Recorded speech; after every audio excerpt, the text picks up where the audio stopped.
They started out small. And they were both literally making games in a basement in Chicago. Gained a dedicated following. Mac PC, and it was political. It was Bill Gates versus Steve Jobs. It was all of that stuff. It was good versus evil for some Mac fans. Created a lineup of legendary games. I think it really hit the limelight with Marathon. People loved it. They loved the way it looked. I don't think Xbox will be as big as it is without Halo. And took on a giant. They're building the biggest cannon in the world, and they're pointing it at Sony. Icons presents the history of Bungie.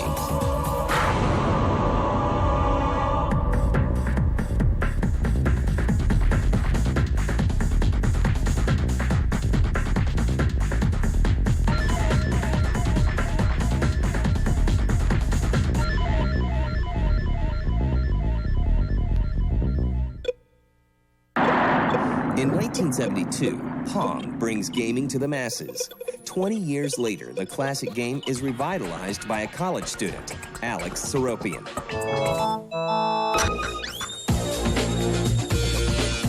It was a Macintosh version of Pong, originally titled Gnop, which was just Pong backwards. It was those kind of sophisticated days of software development. While Gnop doesn't shake the foundations of gaming, it marks the first appearance of a company called Bungie. I decided that I really wanted to have my own business. I had done a lot of programming. I was really into games, so I thought, well, gee, this sounds like a great idea. I'll try and make a game and sell it. President Bush says the Soviet proposal to end the war is unacceptable. The next thing was a much more ambitious project called Operation Desert Storm. This is a pretty cool strategy game. I've actually finished it, raised some money from my parents and their friends, like 10 grand. Made a box, duplicated all the discs myself, started selling it. Operation Desert Storm sells only about 2,500 copies. But Alex soon meets a classmate named Jason Jones, who shares his passion for gaming. After I had done Desert Storm, we were in an AI class together. Jason and Alex were both working on separate projects. Jason has a lot of the creative and technical experience and talents, and Alex was pretty savvy with the business and marketing side. Jason was working on Minotaur. As soon as I saw it, I was like, oh, dude, that is cool.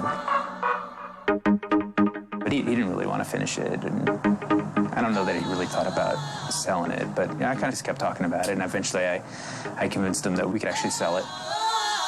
So we did that together. They were literally making games in a basement in Chicago, programming and designing and doing everything themselves, the sound, the scripts, even the packaging. After Minotaur, we did a game called Pathways into Darkness, which was an adventure game. It was a single-player game. It was the first 3D texture map game on Mac. And that was the first project that sort of met with commercial success. I was in my basement apartment. I was riding my exercise bike, sweating up a storm, stressed out, of course, and the fax machine rings.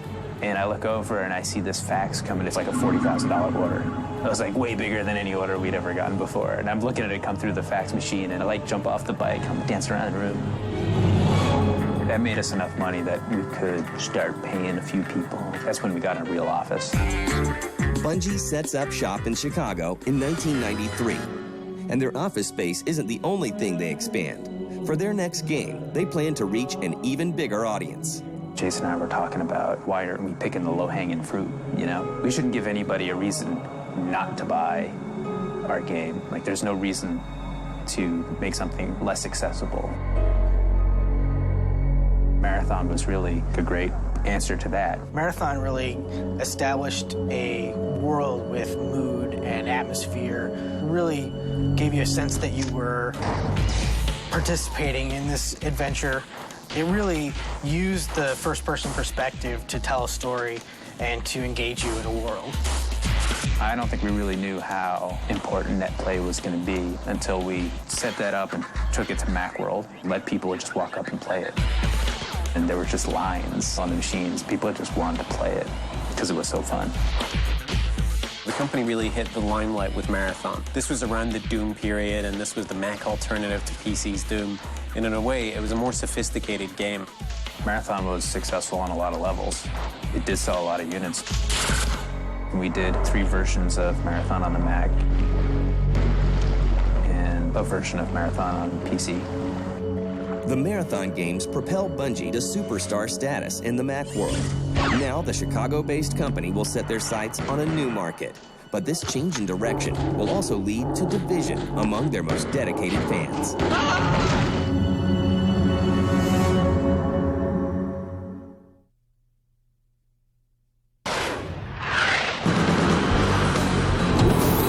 Okay, I've got a lot. System away.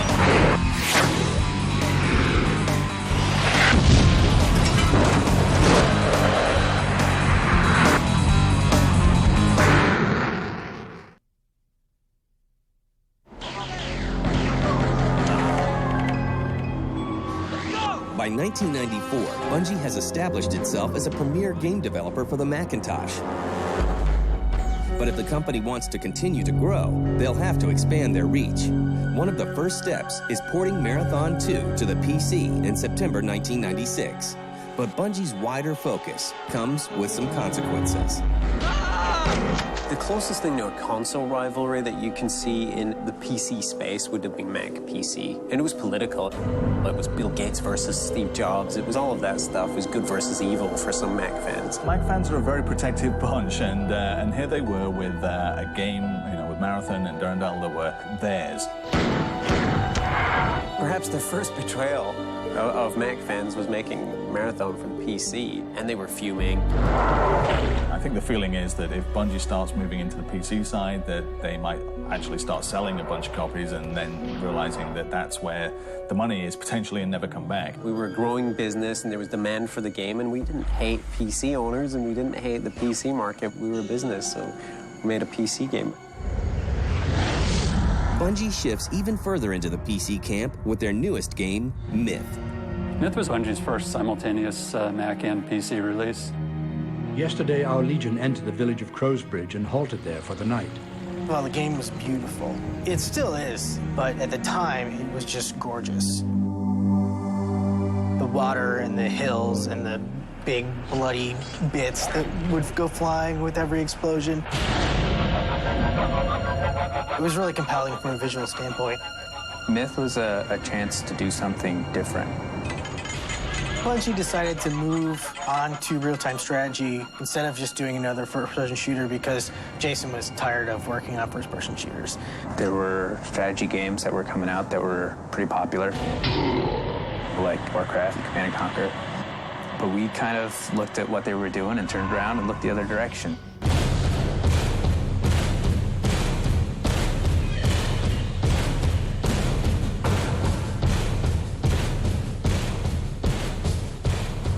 There was a lot that we did with Myth that made it different, made it 3D.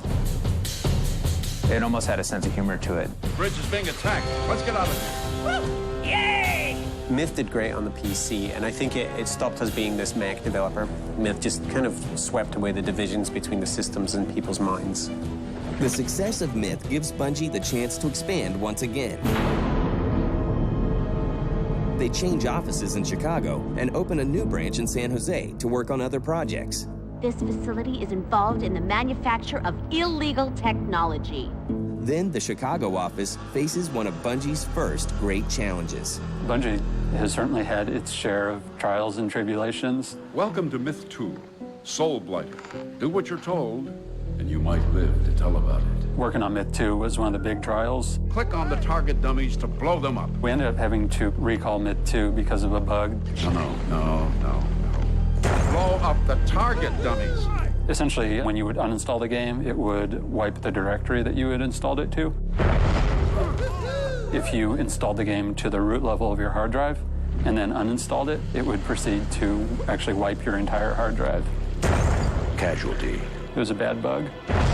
Fortunately, we caught it just days before the game was supposed to be on store shelves. Please don't harm the peasants. Just that one action of not wanting our customers to have their hard drive erased cost Bungie about $1 million. Boom! That'll teach them. And being a small independent publisher, that was a lot of money. We ended up selling a small stake in the company to Take-Two, actually, just in order to get development capital. And from that point on, there was always sort of this knowledge that we weren't invincible, that, we could make mistakes. The near disaster teaches Bungie a valuable lesson, which will affect a key decision in their future.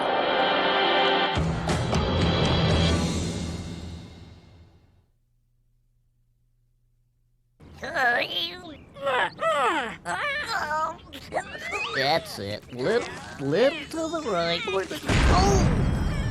Oops.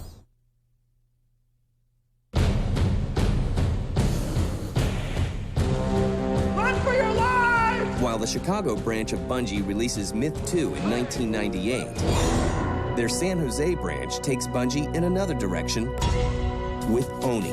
Oni was our first project out of Bungie Studios West, and it was a console game. It was a fast-paced action shoot-'em-up with some platforming elements and some adventure elements. I want some answers, and I want them now. There are a lot of really sophisticated and compelling experiences in Oni when you look at the second-to-second combat that you're fighting. Oni was received fairly well critically, but a lot of gamers were disappointed because they felt that they were expecting a very different game. As the Bungie offices work on Myth 2 and Oni, a third project is quietly being developed by a small group of programmers. Blam was the code name for the project or the team at the time, sometimes called them Monkey Nuts. But gamers will know the game as Halo. The initial idea was to do a strategy type game like Myth, fully 3D, and in a different genre, like sci-fi or military, And the first demo for that was the rolling hills, but with like a whole ton of dudes running around all in 3D. They upgraded the terrain engine, got a little foot soldier who was actually a 3D model instead of a sprite, had him running around, and they realized they were having so much fun running this little guy around that maybe what they really wanted to do was an action game where you were that guy instead of a strategy game. When you're in third person, you're manipulating an avatar. When you're in first person, you're performing the action yourself. We want to tell this epic story, make the player feel like they're immersed in the environment. When Halo was actually announced, I think it was at Tokyo Mac World. It was announced as part of a drive for the Mac as a gaming platform. That's when we started getting a lot of attention. One of the companies paying attention is Microsoft. Alex Seropian came to Bungie West and sat down with everybody and said, listen, there's this thing called the Xbox that we think is going to be really interesting. Microsoft is essentially gearing up to take on Sony with the PlayStation 2. They want to go after them. I think the phrase he said is, they're building the biggest cannon in the world and they're pointing it at Sony. Jason and I have been talking and we think that we can help them build a great machine. Once we got back from E3, Jason and Alex held a few meetings where they told us Microsoft's looking to acquire us, but we're not going to do anything unless we're all willing to do it. They had to make sure that the entire team was willing to leap off the cliff with them into this totally new territory. As it turned out, pretty much the entire development team decided to make the jump and move out to Seattle. Microsoft purchases Bungie in 2000 for an undisclosed sum. While the team settles into their new home, they face heavy backlash from some of their fans. Particularly the Macintosh community. People who work with Macintoshes tend to be, at the time, very fiercely proud. They really perceived it as a betrayal in every way. It's just business, and we wanted to make the best game on the best platform. Undeterred by the criticism they face, Bungie focuses on turning Halo into a game for Xbox. Up to that point, of course, it was a PC game, and, a Mac game even before that. But as soon as we knew we were going to be on the Xbox, we kind of rewrote everything from scratch. Some of the real important things were spending a lot of time figuring out what the interface was going to be like, because no longer are you sitting 5 inches from the screen with a keyboard and a mouse, which is a direct pointing device. Now you're sitting 10 feet from the screen with this console controller. That is one of the things that I think really makes Halo work, is the interface, the controls. Well, I think there was a lot of skepticism around Halo on the Xbox console, but I think that in many ways the skepticism was well placed. It's a first-person shooter. It's a team that has never produced a console game before in any real way. Halo is shown in playable form on the Xbox at E3 in 2001, but the game is rough and the public reaction is mixed. A lot of working pieces about Xbox showing at E3 could have been a lot better. There's nothing we can do. Some of it was that the hardware wasn't ready. There are different expectations set up on a console game than PC game. The E3 version of the game is slow and buggy. This thing is falling apart. It'll hold. We're not gonna make it. We'll make it. And gamers wonder if Halo is just hype. But Bungie proves them wrong. Halo is released on November 15th, 2001, and it takes the gaming world by storm.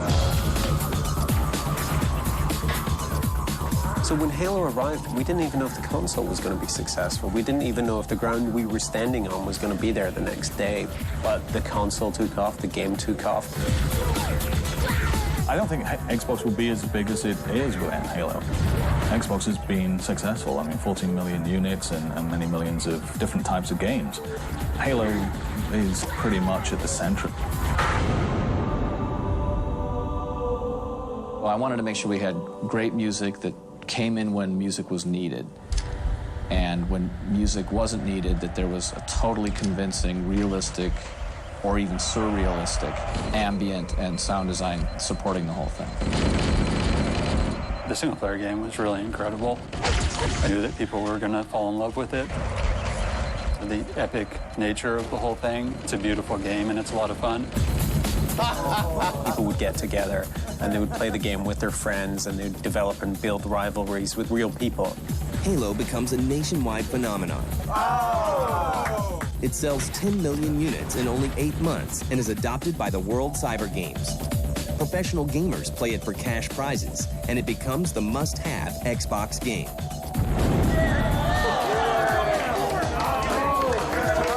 But just as Bungie is riding high on their success, they go through yet another big change.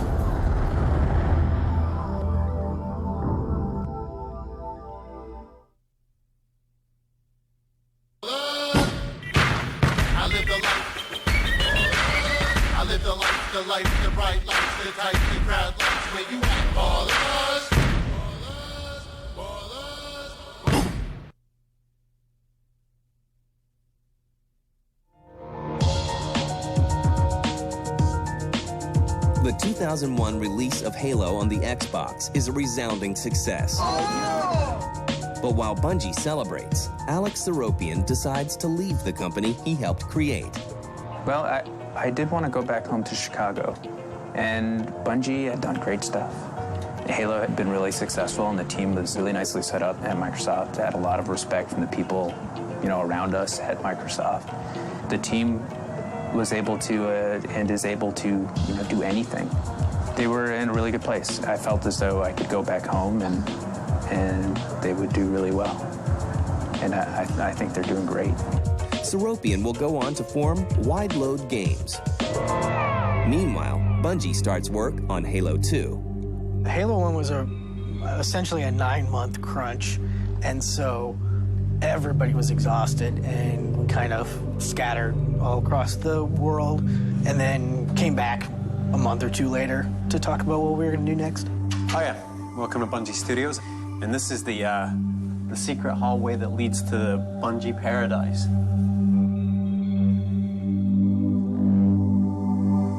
When you've got a game that's so big as Halo, the sequel is going to be, so hotly anticipated. The core value in Halo 2, when comparing it to Halo, is that you should pick it up and you should know what to do, and it should feel like Halo. Every time you added something, we have to play around with that until that feels like a natural part of Halo, until jumping on a ghost and knocking the pilot out feels like Halo, and it feels logical and natural, and we hope we've done that. A lot of what we tried to make different about Halo 2, a lot of it, the focus really was not on making the gameplay different. The gameplay in Halo 1 was a lot of fun. We wanted to expand on that gameplay. Halo 2's appearance at E3 2003 is the exact opposite of the first game's unpolished debut. The public is awed by the sequel. Well, I just saw the preview for Halo 2, which is awesome. Incredible. I can't wait to try it out at my home, get my friends over. And I've got a bounty on his head. Take you down, Perkins! And it becomes one of the most anticipated games of all time. In 2004, Microsoft reveals the release date for Halo 2. I got your release date right here. November the 9th. And promises that the sequel will support Xbox Live. And that's going to be keeping us awake nights till November 9th. The coming release of Halo 2 is teased with a very unique marketing ploy. I Love Bees started as a website with a corrupt front page, and it just went in through the ilovebees.com homepage and nested there. We did it, obviously it's a marketing tool. It created a stir and people got interested. Halo 2 November 9th, baby. You remember the day it's going to be a national holiday.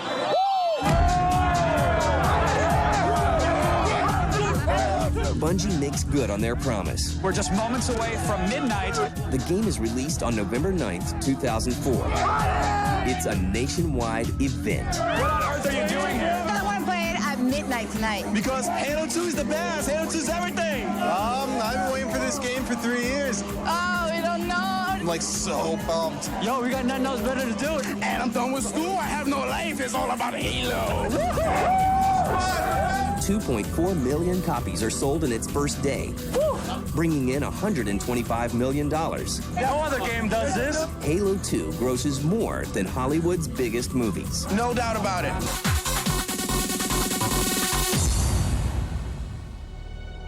And just like when they finished the original Halo, Bungie moves headlong into their next project.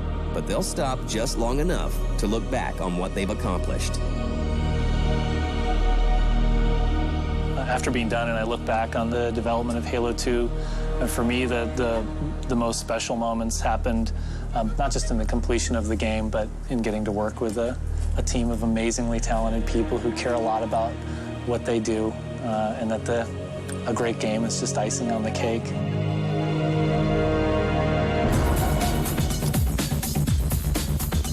It's really crazy, actually, working here at Bungie and being part of Halo.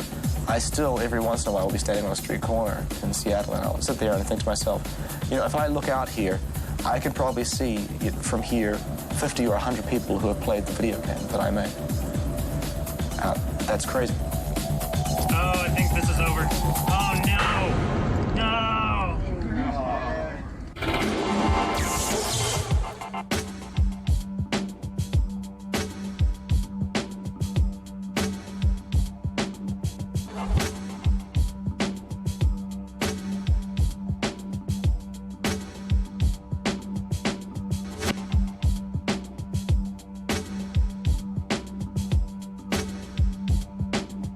Thank you.